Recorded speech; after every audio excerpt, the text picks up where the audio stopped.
shifee dhimma baargamaatti waancaa addunyaa taphoota ramaddii lammaffaatti taphatamu kan eegalee ramaddii eetiin kaleessa tapha eegamaa tureen Jarmanii fi Cote d'Ivoire waliin morkachuudhaan Jarmaniin boodaa ka'uudhaan 2-1 tapha kana kan injifatee daqiiqaa 30ffaarratti Frank Keesee goolii galchuudhaan Cote d'Ivoire dursa qabachiisee sana booda jijjiiramee kan seenee Undaave daqiiqaa 68ffaa fi akkasumas immoo daqiiqaan 90 xumurame daqiiqaa qisaasii 4ffaatti goolii galcheen Jarman 2-1 tapha kana injifachuudhaan qabxii 6 ramaddiirraa darbuu tapha kana kan itti mirkaneeffatedha. Keessattuu jijjiirraan Julian Nagelsmann boqonnaa deebii taasisan tapha kanarraa qabxii 3 akka argatan kan isaan taasisee taphattoonni jijjiiramanii seenan goolii galchuu akkasumas immoo kubbaa mijeessuu irratti hirmaataniiru. Hundaaf jijjiiramee seenee goolii 2 kan galchee goolii kilabichi dhiifama gareen biyyaalessa Jarman ittiin qixxaatee kan galchee Hundaaf kubbaa kana mijeessee kan kenneeffamu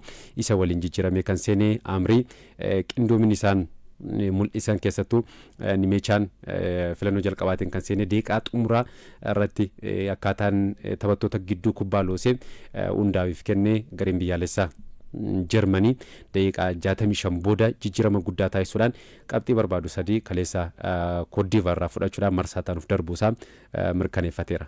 Cote d'Ivoire engadda Ecuadorin injifattee abdii horattee turte. Ammas abdiidha kan isheen qabdu. Jarmanii Kuraasaa irratti goolii 7 gashitee garee injifatteedha. Goolii baay'ee galfatteerti onnataniiru. Kaleessa Sarii Deenis jijjiiramee seenee goolii 2 kan inni gashee goolii 5 keessaa qooda qaba tapha lamaan taphataan kun abbee. Engaddas tapha 7-1 Kuraasaa injifatan irratti goolii 1 galchee kubbaa 2 mijeesseeti jijjiiramee kan inni seene.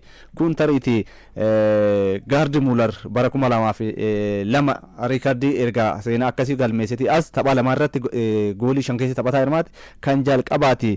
Julian Nagelsmann taphataa kana waancaa addunyaatiin duras taphoota ramaddiitiin filachuudhaan yookaan filachuudhaaf dhiisuu isaatiin qeeqallee kaasaa taphataa turedha. Taphataan amma garee biyyaalessaa Jarmanii murteessaa ta'e kun yeroo yaada inni kenneenillee yeroo kanatti ariifachuun dubbachuun yookaan wantoota taateewwan irratti yaada kennuun sirrii akka hin turre Julian Nagelsmann dubbatanii sanaan booda deebi'anii taphataa kanaaf dhiifama kan isaan gaafatanii.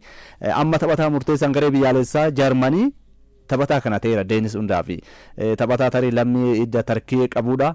Garuu akkuma Ilkay Gondoraa fa'aa taphataa Jarmaniif taphatudha. Taphataan kuni amma imala Jarman tarii biyyoota waancaadhaaf ni morkatu danda'a sana keessaa tokko ta'u Cote d'Ivoire garee jabduudha. Garee biyyoota Afrikaa keessaa garee jabduudha. Akkaataan isin daqiiqaa xumuraati irratti gaddatteen injifatte suni dursanii goolii gashaniiru. Kaleessa garuu goolii kallattii irra gatte 2 qofa kan isaan yaalanii Jarmaniin olaantummaan irraa fudhatameeti kan isaan ture.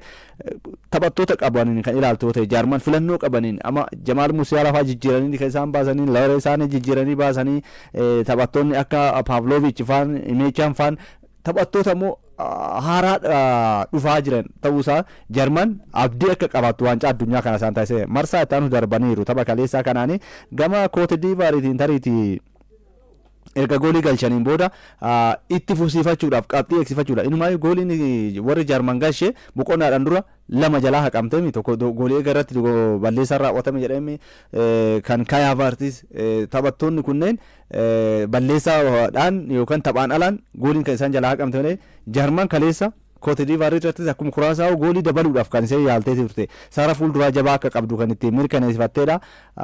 Tarii bara 2014 waancaa addunyaa Biraazil erga qopheessitee injifatanii Arjentiina injifatee shaampiyoonii ta'anii asitti tarii imalli kun isaaniif Julian Nagelsmanniif illee kallattii wayii waancaa addunyaa irratti hirmaatanii murkataa jabaa ta'uu akka danda'an kan ittiin akeekedha.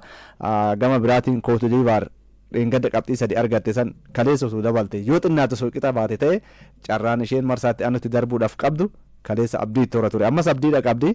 Kaleessa garuu Jarman dura dhaabbachuu hin dandeenye. Boqonnaa dura dhaabdee turte yaaltee turte 1-0 dursanii boqonnaa booda garuu daqiiqaa 66 booda dubbiin galagaltoo ta'e.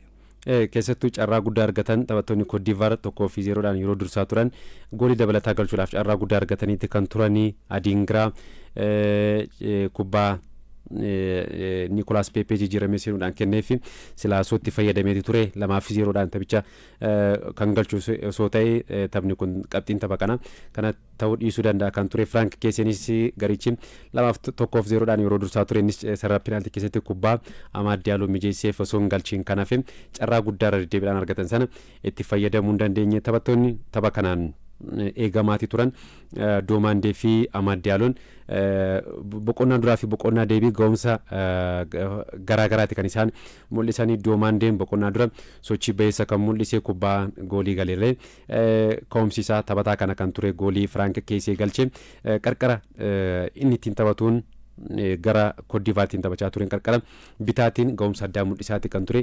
Salphumatti tokkoof tokkoon taphattoota bira darbaati kan ture. Boqonnaa deebii garuu sochii sana irra deebi'uu hin dandeenye. Amad Dialloon boqonnaa deebii sochii bayeessa mul'isuudhaan irra deddeebiidhaan sarara penaaltii keessatti taphattootaaf kubbaa mijeessaati kan ture. Kanatti garuu fayyadamuu dhabuun isaanii daqiiqaa xumuraatti garichi gatii akka kaffalu kan isa taasisedha. Tapha walii galaa kanaatiin Koodivaar boqonnaa dura akka gareetti isaati kan turan iddoo taphaa garee biyyaalessaa Jarmanii sirriitti dhorkaniiti kan turanii taphattoonni Jarman carraa goolii uumuudhaaf sirriitti kan itti rakkatan kan ture. Deeme garuu daqiiqaa xumuraa irratti gareen biyyaalessa Jarman muuxannoo qabu fayyadamuudhaan qabxii 3 kan milkeeffatee bara 2018 akkasumas waancaa addunyaa bara 2022 gareen biyyaalessa Jarman ramaddii irraa osoo hin darbiin hafeeti kan ture. Kaleessa garuu yeroo jalqabaatiif bara 2014 erga shaampiyoonii ta'e booda ramaddii irraa darbuusaa kan itti mirkaneeffatedha. Taphattoonni akkasumas miseensonni garichaallee akka xumuraaf gaan akka shaampiyoonii ta'anitti gammachuun isaanii adda kan ture. Koodivaar tapha xumuraatiin qabxii tokko kan argattu taanaan marsaataan of darbuudhaaf carraa kan argattu ni ta'a. Tapha xumuraatiin ammoo Kuraasaawaa waliin kan taphatu ni ta'a. Kuraasawaan osoo jennu kaleessa Ekwaador waliin goolii malee xumuruudhaan yeroo jalqabaatiif hirmaannaa isheetiin qabxii tokko milkeeffatteeti kan jirtu. Gammachuun isaaniillee kaleessa adduma kan ture. Tapha xumuraatiin qabxii akkamitu galmaa kan jedhu kan eegamu ni ta'a. Tapha biraatti yaa darbinu. Keessumattuu waa'ee hundaa fi taphataa saara fuulduraa kana yeroo tokko kubbaa miilaa fi jireenya taphattoota gaafa ilaaltu kan itti tole fakkaata. Mi'abbe taphataan kun nama yookaan taphattoota jireenya isaanii oolchuudhaaf rakkatan keessaa isa tokkodha. Warshaa daakuu keessa hojjechaa ture, warshaa leezarii wantoota garaagaraa kana keessa hojjechaa turan hammam argata seeti. Har'a taphataan tokko torbaniin paawundii miliyoona argataami. Paawundii 120 kaffalamaaf sa'aatii shaakalaatiin dura daqiiqaawwan muraasa yookaan sa'aatiiwwan muraasa sa'aatii 8 bakka lamatti qoodee sa'aatii muraasa warshaa sana keessa kan inni hojjetu sa'aatii shaakalaa immoo dhaqee bakka shaakalaa hojjete sanaan booda mana isaatti kan inni galu. Har'a waancaa addunyaatti ammoo goota ta'uudhaaf kan inni deemu. Jireenyi bu'aaciin dhaloota namaa yookaan taphattoota kubbaa miilaa gaafa kan ilaaltu yoo ta'e kan taphataa kanaa immoo keessumattuu adda. Yeroo isaanii lubbuu kootiif maallaqa naaf ta'u ittiin nyaachuudhaaf argachuufan tattaafachaa ture jedha. Kaleessa waancaa addunyaatti irratti garuu goota jedhameera. Taphoota 11 darbaniin garee biyyaalessaa Jarmaniif taphate goolii 9 galcheera. Taphataan kun amma maqaan isaa hammam akka ga'u ifatti tilmaamuu ni danda'ama. Waa'ee Kuraasaawudhaa goolii eegan isaanii kubbaa goolii taatu 15 kaleessa qolee riikardii kanaan dura goolii eegan garee biyyaalessaa kan Ameerikaadhaa Tim Howard bara 2014 riikardii waancaa addunyaatiin tapha tokkoon goolii baay'ee qoluudhaan qabatee ture qooddateera. Goolii eegan Kuraasaawudhaa Room kaleessa goolii 15 kubbaa kallattii sirrii eeggatte kan inni deebisee warra Kuraasaawutiif akkuma warra Kaappoovaardiidhaa san innis kaleessa goota ta'eera. Qabxii tokko argachuun isaanii fi hirmaachuudhaaf qofa kan isaan dhufanii garuu akkaataan Jarman waliin goolii galchanii gammachuun ture. Boodarra garuu goolii 7 irratti galeera. Kaleessa immoo qabxii isaanii kan isaan itti milkaa'e argatanidha. Tapha biraatti darbinuu sa'aatii keenya waliin deemuudhaaf Neezerlaandis kaleessa Siwiidin waliin taphachuudhaan Neezerlaandis 5-1 tapha kana kan injifattee Gaakpoo tapha kanaan goolii 2 galcheera. Akkasumas immoo Biraayan Biroobii goolii biraa dabaluudhaan 5-1 kan injifatanii taphattoonni goolii galchan 5 taphattoota Piriimiyer Liigii Ingilaandiin taphatanidha. Neezerlaandis kaleessa carraa argatan sirnaan fayyadamaati kan turani. Inuma gama Siwiidinii taphattoonni kan akka Victor Yokeres, Alexander Isak fa'a Yaasiin Ayaarii taphattoonni kunneen garee biyyaalessa sararratti kan Neezerlaand sirriitti qoruu danda'u jedhamee sodaatamaati kan ture garuu kaleessa Neezerlaandes carraa argatan sana sirriitti fayyadamuu qarqara lamaaniin doonii maalanfaa ga'umsa mul'isan gareen kun qabxii 3 akka argatu kan gargaareedha qabxii 4 qaba garuu akkaataa amma jiruun ramaddiirraa qabxii 4 waan dabarsuuf akka darbeetti kan laalamudha. Siwiidinis jiru. Jaappaan keessattuu ramaddii kanarraa taate addaa oomaati kan jirtu taphni kaleessaa garuu goolii jaarratti galee kun tapha baay'ee hawwataadha kan ture deddeebiidhaan sarara peenaaltii keessatti goolii galchuudhaaf yaalii addaa taasifamaati kan ture. Keessumattuu Siwiidin boqonnaa bishaan dhugaatii jedhama daqiiqaa boqonnaa duraa 22 irratti gaafa dirreedhaa baane sanaan dura kubbaa to'atee dhiibbaa uumaa kan turan gooliis kan galchaatan goolii 2-0 dursaa ture Neezerlaandis ture carraa argatan hunduma yaalan torba keessaa 5 galchaniiru warri Neezerlaandis kan warra Siwiidin kan ilaaltu kan Victor Yokeres si'a 3 goolii eegan kan garee biyyaalessaa kan Neezerlaandis kan inni jalaa qolee kan alatti Yaasiin Ayeriin sarara peenaalitiin ala irra deddeebiidhaan yaala kan ture Alexander Isak yaaliin sarara peenaalitii irraa yaale milkaa hin turre goolii eegaa garee biyyaalessaa Neezerlaandisiin kan isheen jalaa qolamte. Siwiidin imalli ishee jalqabbii wancaa kana ga'uudhaaf laafadha kan ture garuu Tuniziyaa goolii 5-1 injifatte kaleessa garagaltoosaa immoo 5-1 kan ishee ittiin mo'amte. Tariitii Graham Potter gareen isaanii ittisa laafaa akka qabu tapha kaleessaa kanarratti ifatti arganiiru. Gama biraatiin Neezerlaandis muuxannoo qabdu fayyadamti eetana kan kaasu.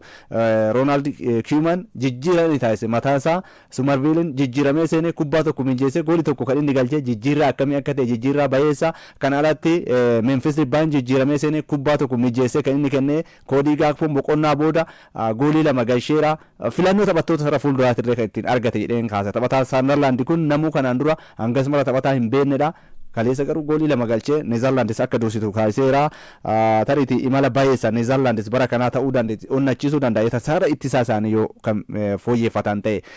Tariitii kaleessa jechaatiin turre yeroo Antooni Ellangaan goolii sana galchuu ittisni isaanii banaa akka ta'ee fi saffisallee akka hin qabne dhaabuudhaaf Van Dijk fa'aan umurii waliin rakkataa akka turan kan isaan ittiin agarsiisan ta'us garuu injifannoon kaleessa Ronald Koemanii fi tarkaanfii tokko waancaa addunyaatiin akka itti tarkaanfatanii ibsaaniif karaa saaqe jeetan ilaala. Ramaddii Faatiin Tuniziyaa fi Jaappaan ganama kana waliin morkachuudhaan istiidiyoo yeroo seennu miti taphni kun kan xumurame Jaappaan 4-0dhaan tapha kana kan injifattee Kamadaa Udiyaa akkasumas Itoo goolii galchaniiru Udiyaa goolii 2 kan galchee daqiiqaa 31ffaa fi 83ffaatti galcheera.